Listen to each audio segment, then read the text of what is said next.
When treating those with substance use disorders, it's important to keep in mind co-occurring disorders, which you may also hear as comorbidity or dual diagnosis.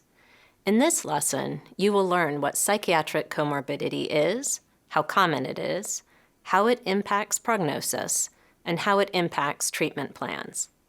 Simply put, comorbidity means two or more disorders occurring simultaneously. Can you guess what percentage of those with a substance use disorder also have a co-occurring psychiatric disorder? Let's stop to take a poll. According to the 2016 National Survey on Drug Use and Health, about 43% of adults seeking treatment for a substance use disorder were found to have a co-occurring mental disorder. That's right, close to half of those seeking treatment for a substance use disorder also have another mental illness. Keep in mind the rates of comorbidity are lower in those not seeking treatment. However, studies have consistently shown that those with substance use disorders have high rates of comorbidity for major depressive disorder, bipolar I disorder, anxiety disorders, post-traumatic stress disorder, antisocial personality disorder, dysthymia, and borderline and schizotypal personality disorders. You can further explore the epidemiology of comorbidity in the readings, but let's highlight a few common dual diagnoses. One study in 2013 found that bipolar I disorder had the highest lifetime prevalence of substance use disorders at 60.3%. Of adults with ADHD, between 9% and 30% have histories of drug use disorders. And for patients with schizophrenia, the estimates of nicotine use are as high as 70 to 85%. Even though smoking is often not considered the most immediately life-threatening, it is the leading preventable cause of mortality worldwide. So why are these comorbidities so common? While we don't have one clear answer, there are three main theories. One theory is that patients use substances to treat the symptoms of the underlying psychiatric illness, which is often referred to as self-medicating. While some drugs may help initially with the symptoms of the mental illness, sometimes this can also make the symptoms worse.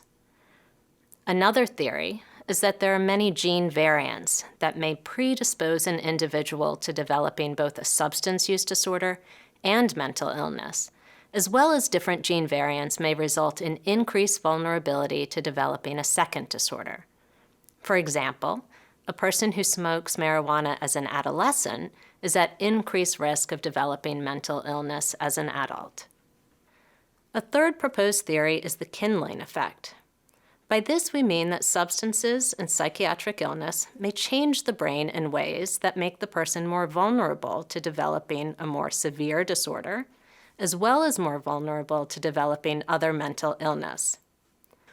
Whatever the reason, psychiatric disorders and substance use disorders are connected, so the presence of one should keep you on the lookout for the other.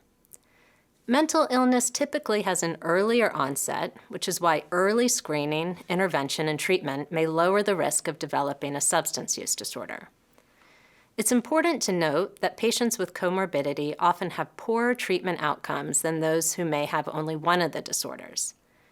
The clinical course of both disorders is more problematic, as it can lead to earlier relapses, lower rates of long-term abstinence, more psychiatric comorbidity, more frequent hospitalizations, and even higher rates of suicide.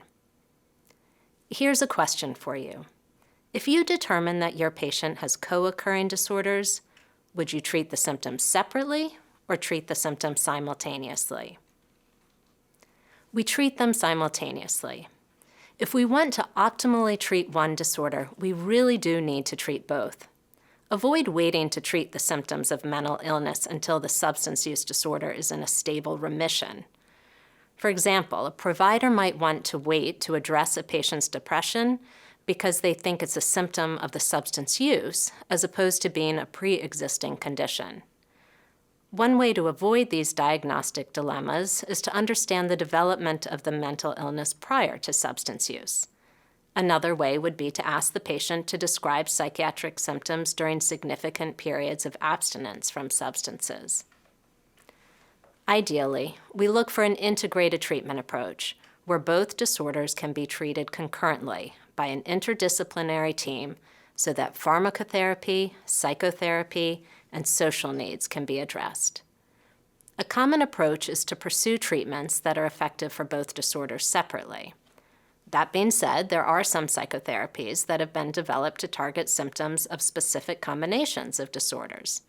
For example, Seeking Safety is a cognitive behavioral therapy for those diagnosed with both post-traumatic stress disorder and substance use disorder. Hopefully, you walk away from this lesson with a better sense of what comorbidity is, two conditions at the same time, how common it is, very common, how it can impact prognosis, outcomes are typically worse, and how to approach treatment. We address both disorders simultaneously.